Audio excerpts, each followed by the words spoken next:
Išėjimo knyga, 12 skyrius.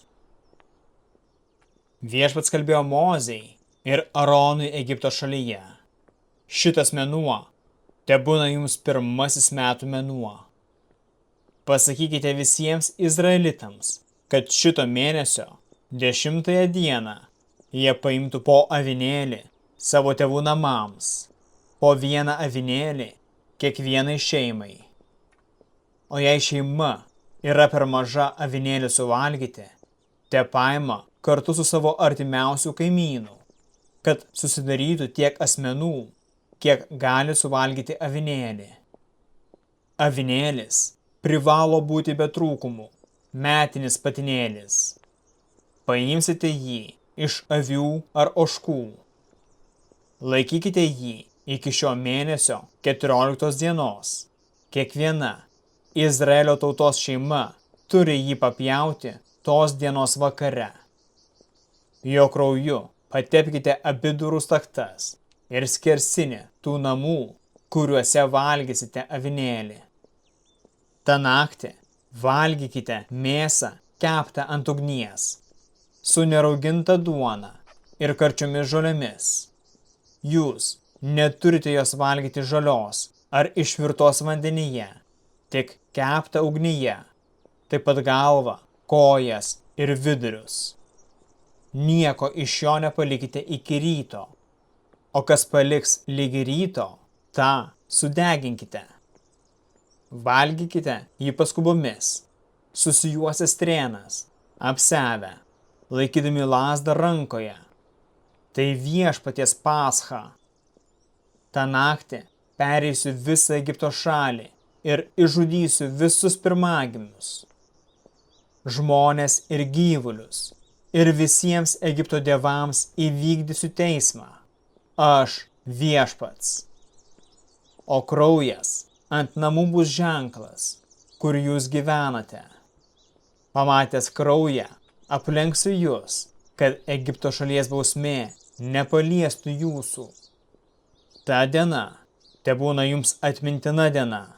Jūs privalote ją švęsti, kaip šventę Viešpačiui per kartų kartas. 7 dienas valgysite neraugintą duoną. Jau 1 dieną pašalinkite raugą iš savo namų, nes kiekvienas, kuris valgys raugintą maistą nuo 1 iki 7 dienos, bus išnaikintas iš Izraelio. 1 dieną susirinkite šventei, taip pat ir 7. Jokio darbo nevalia dirbti tomis dienomis, išskyrus tai, ko reikia kiekvieno žmogaus maistui. Jūs švęsite neraugintos duonos šventę per kartų kartas, nes tą dieną aš išvedžiau jūsų pulkus iš Egipto šalies. 1 mėnesio 14 dienos vakare pradėsite valgyti neraugintą duoną ir valgysite iki 21 dienos vakaro.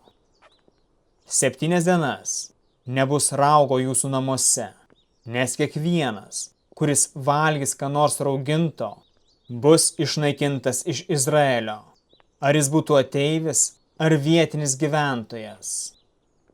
Nieko rauginto jūs nevalgysite.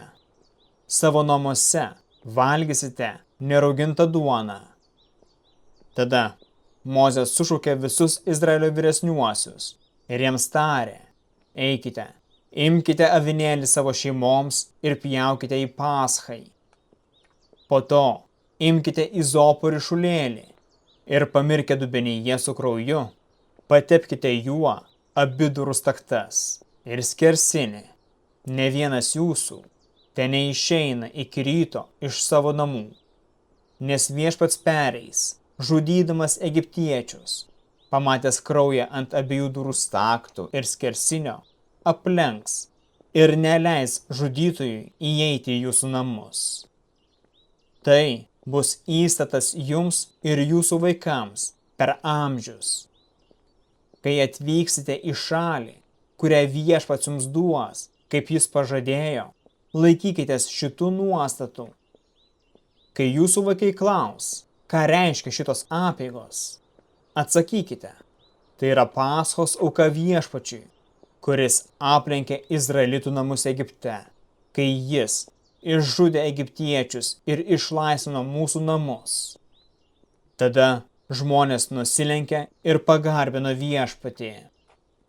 Izraelitai ėjo ir padarė, kaip Viešpats įsakė Mozei ir Aronui.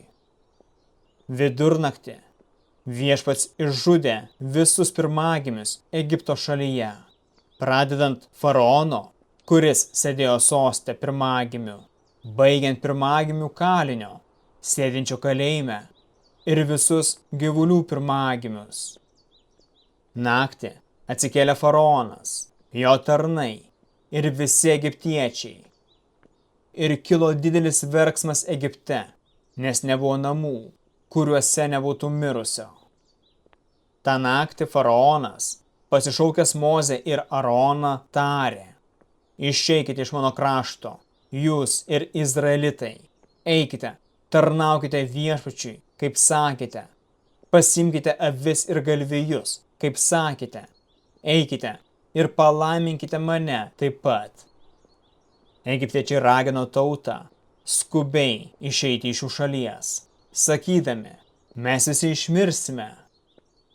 Žmonės ėmė ant pečių dar neįrūgusią tešlą duonkubiliuose, įvyniotą į apsiaustus. Ir Izraelitai padarė, kaip Mozė buvo sakęs. Jie paprašė iš egiptiečių sidabrinių bei auksinių daiktų ir drabužių. Viešpats suteikė Izraelitams malonę egiptiečių akise. Ir šie patenkino jų prašymą. Taip jie apiplėšė egiptiečius. Apie 600 000 vyrų iš Izraelio sūnų, neskaičiuojant vaikų, išėjo iš Ramzio į Sukotą. Taip pat daugybė kitų žmonių ėjo su jais ir didelės kaimenės avių bei galvijų. Jie kepė iš tešlos, kurią išsinešė iš Egipto, neraugintus papročius.